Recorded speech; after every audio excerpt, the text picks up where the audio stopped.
Okay, so welcome to 8th grade U.S. history. My name is Sam Gaskins. I was the 6th grade assistant teacher last year, and then I became the long-term math sub when Ms. Martin went on maternity leave.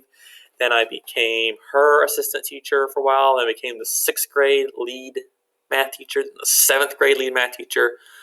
It was exhausting, and I had a lot going on. But this year, I should be stationary. I should be able to just stay in this classroom and have, y'all come to me and not have to be moving around and doing all this stuff. So this is American history.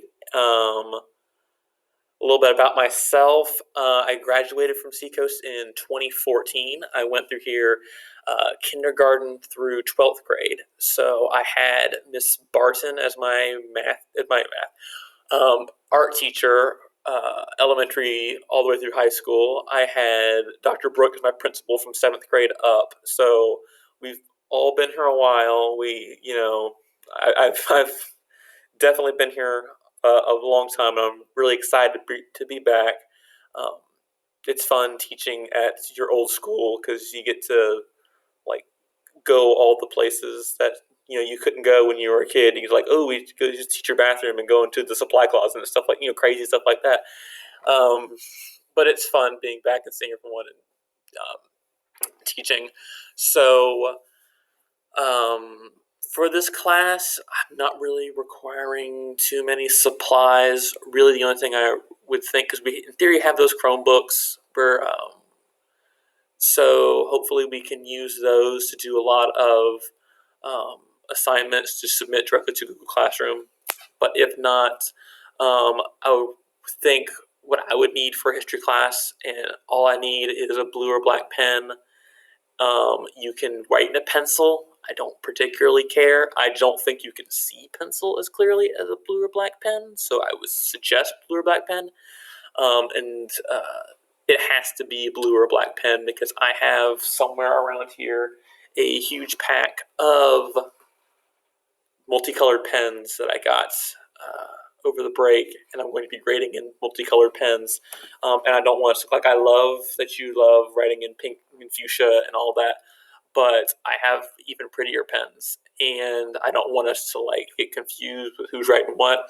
So just blue or black, make it easy, and then one of those like a 5-star one subject notebooks to write in, not making it too terribly difficult, just to have something sturdy to take notes in, something you could tear paper out of if we need to, or keep it in so you can refer to it later.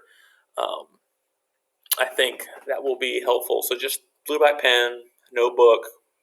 Don't make it too difficult.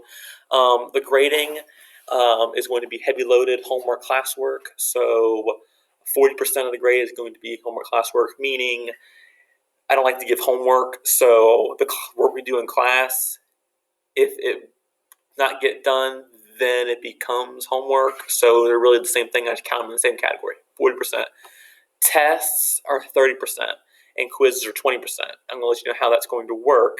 What I'm going to try to do is make it so we have 1 to 2 quizzes for each chapter. So let's say we have to cover 2 sections, have a short quiz. 2 more sections, have a short quiz, and the chapter's over.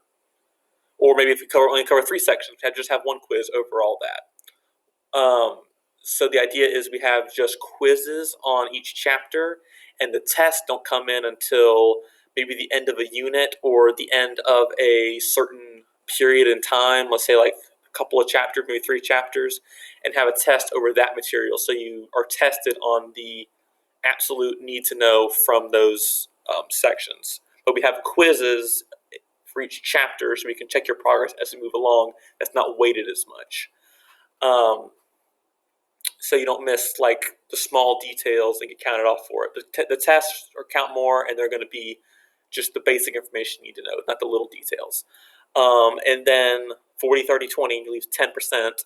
That's going to be I'm calling it warm-ups. If we have a bell ringer or some sort of participation assignment, exit ticket of some sort, That'll just go in there. It's just a little boost if people like fall borderline between two grades. Um, and so that's as far as it for grading. The class is going to.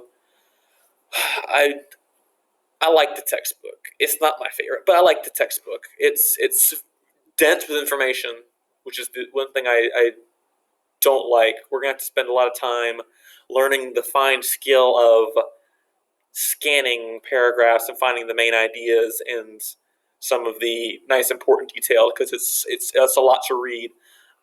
So we'll be doing that a lot, taking notes. I'm going to try to have some fun activities or some fun activities in the book. Hopefully, try to get those rolling on days we're in class, and I'm trying to figure out how to like having good class discussion because the class sizes are so small, so it's almost perfect to have these good class discussions. Um, and also maybe have like little debates because it's so small. We could split half and half. One side take one half take one side, one half take the other side, and have nice like civil debates where there's like no right or wrong answer. It's just getting you to think about the topic of what we're talking about and getting you more involved in history because I know history seems like it happened 200 years ago. What's it matter? I'm trying to get you involved because I don't tell the other classes, but U.S. history is my favorite. I was so excited when I found out I was going to be teaching U.S. history. Civics was probably second, but it's up there. But I love U.S. history, as you can tell by the classroom, and you'll see when you get here. There's way too many flags and American like decorations on the walls. You'll see, but I'm really excited to see everyone on Monday. Should be fun, hopefully, and I will see you then.